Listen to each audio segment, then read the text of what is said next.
Did you ever feel like you just had to be perfect? Did anyone grow up believing that? I am Drexel. It rhymes with pretzel with a D and an X. And I'm a firstborn, first generation Filipino American. And as much as I know my family loved me, I grew up believing I had to be perfect. They wanted what was best for me. My family is an incredible family, and I'm very grateful for them. But along the way, I picked up cues and beliefs that I started living by. And what I heard and learned, my interpretation, was that I shouldn't stop. I shouldn't rest. I shouldn't feel my feelings. And I need to seek out perfection. Can anyone relate?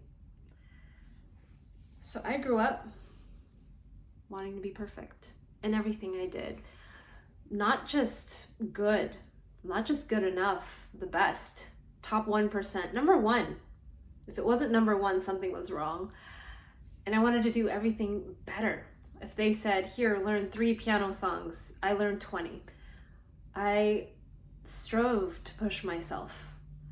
I believe that was what made me worthy, and I was always terrified if I didn't keep succeeding, if I didn't keep being as perfect as possible, that others would see, and I just wouldn't be good enough.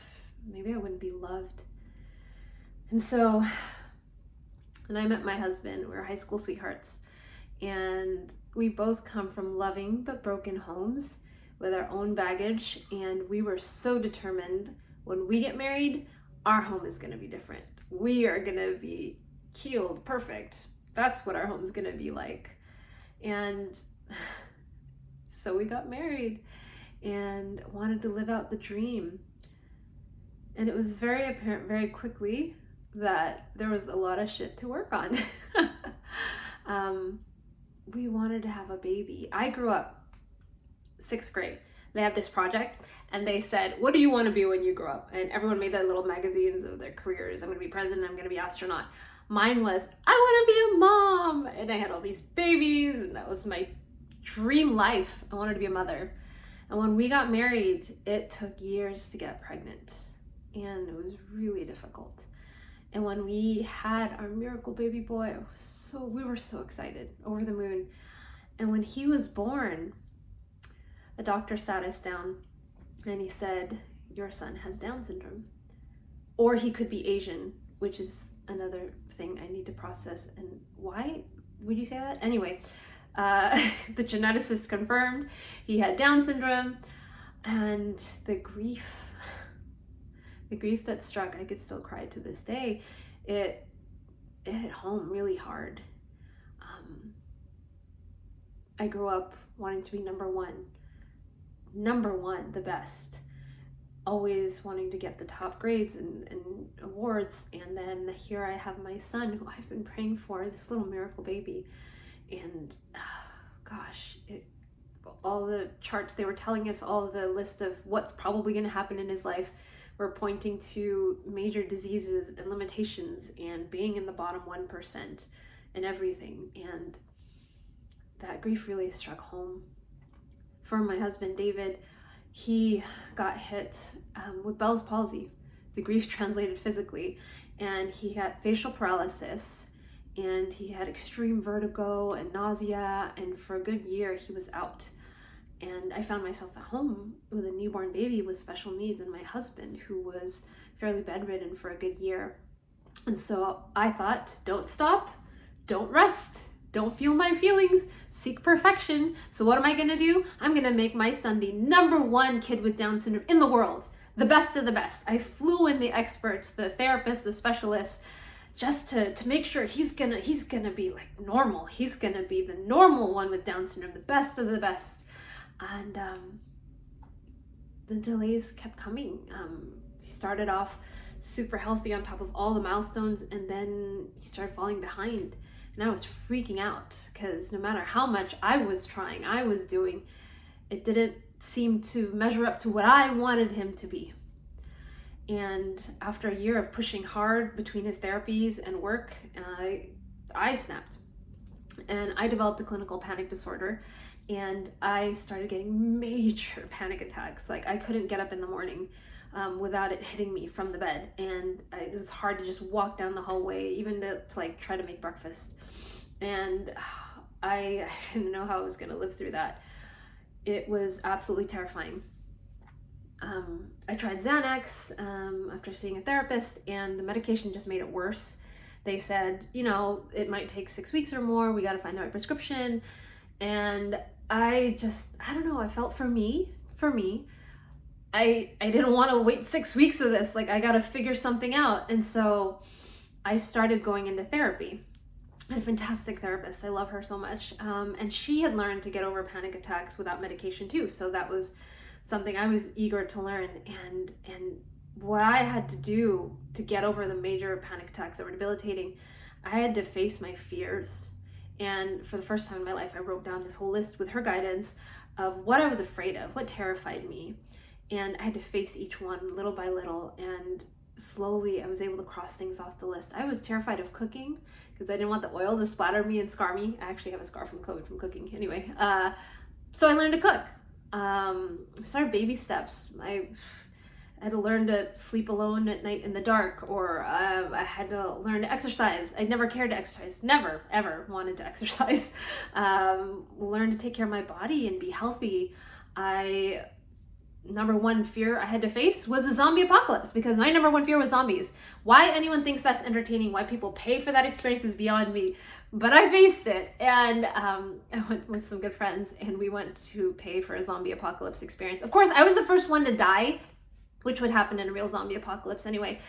But I did it, and slowly as I faced each fear of heights, fear of spiders, I saw I could do it. And what was terrifying to me became possible, and I grew stronger. And I learned from me that this anxiety, this fear was actually this something like an energy that I could flip and build into adrenaline and use it for good. And that changed me.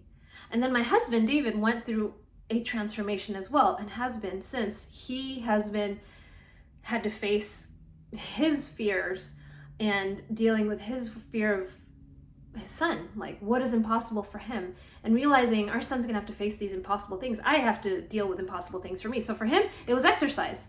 Never wanted to exercise, and decided to one day I'm gonna get up and run a mile. Ran a mile, vomited, and then somehow signed up to do like a 5K, and then a 10K, and then a half, and then a full marathon, until in 2017 he ran a full Ironman. And 3 weeks before the full Ironman, by the way, he got hit by a car. So the whole time I'm like, he's not gonna make it. And somehow, miraculously, he crossed the finish line after doing a 2.5 mile swim, a 112 mile bike ride, and a 26.2 mile run. It took 16 hours.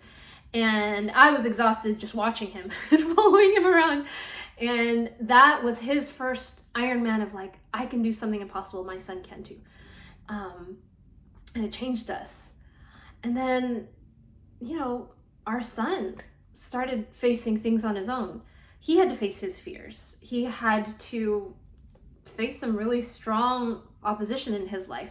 By the time he was 3, he was kicked out of his Sunday school. They said that the kids there don't understand him because 3-year-olds are obviously so astute and confused. They shouldn't be exposed to other children who confuse them. And then at 5, he was asked to leave his public school because they said they couldn't handle someone with his disability. He was given a battery and assault report for being violent when he was just confused and they didn't know how to deal with his behavior, and he was just like freaking out and doing this. And a lot of it was just not understanding him. I didn't understand him. He didn't understand his situation. And he was excluded from kids' summer programs. I called all summer. Would anyone let him come? Can he attend this program? And they said, oh, he has an intellectual disability. We don't take kids with an intellectual disability. And now today, he is included in his school, in his Sunday school, in school programs that we found because we finally found communities that believe what we do, that every person should be included. It's still a battle. It's still something we have to advocate and be an ambassador for, even when we don't want to. We just want them to be included. But those were the beginnings of our journey. And COVID hit, and I thought I had leveled up. I'm good. I've mastered it. I learned to face my fears, obviously. I'm such an expert. And then I got hit with something different. And I started going to grief counseling because I was just so emotional. I didn't know what was going on. I mean, everyone was going through COVID, but this was right before. And I was just feeling a lot of feelings because David was starting to really work on himself and going to counseling. And things started coming up from my childhood that I didn't expect. And during COVID, I got hit with emotion, really intense. And I'm sure you can relate probably. Everyone had their thing in COVID. But the grief hit me to where I was like out for a month, and it happened to coincide, thank God, with COVID. It happened right before, and then COVID hit, and so I was like, oh, everyone's out anyway, so it's fine. And it just had to do with feeling my feelings, like the stuff of my childhood that I never said out loud because I never wanted to, because I needed to be strong and I had to be perfect. And so COVID taught me to rest, because the anxiety was overwhelming. And the anxiety was just because I was starting to feel feelings. All the things I've been pushing back with work and therapy and speaking and doing YouTube videos, the stillness freaked the heck out of me. And suddenly just feeling everything. And so I've been on this new journey, and I've learned the past 3 years about rest and stopping and feeling my feelings and celebrating progress and not perfection. And I'm still in the middle of it. And David and I were in the middle of it. Hell, marriage is hard. It's hard because we're working on our individual shit, and we are triggered, and we are learning how to do that as a family, how to communicate, and how to raise a son with special needs. And David has had to learn new things about himself. Our son's journey inspired us. So now David has learned, because of him, new disabilities, things that he's had that he never knew was possible. So anyway, this is all goes to say, this is my introductory video, that I am committed to learning recovery. I'm committed to healing from what I realize is trauma and scripts of my past and narratives, things from my childhood, things recent that someday I will talk about. But I just want to invite others to this journey. I don't know where I'm going from here. I am working on new things for self-care and how to recover, and finding safe community and safe people, and wanting to learn to be healthy for me, so I don't repeat patterns of my past. I don't repeat generational stuff, and that I can be healthy for my family, for my husband, for my son, and so that I could pursue the dreams I've always had, but out of the right heart and mindset, and not out of this desire to look perfect and be perfect, and to let myself stop, to rest, to feel my feelings, and to celebrate progress, however pace direction it comes. So that's my little intro. I'll be sharing more later, but thank you for listening, darlings. I pray you are all well, and we'll talk soon. Bye.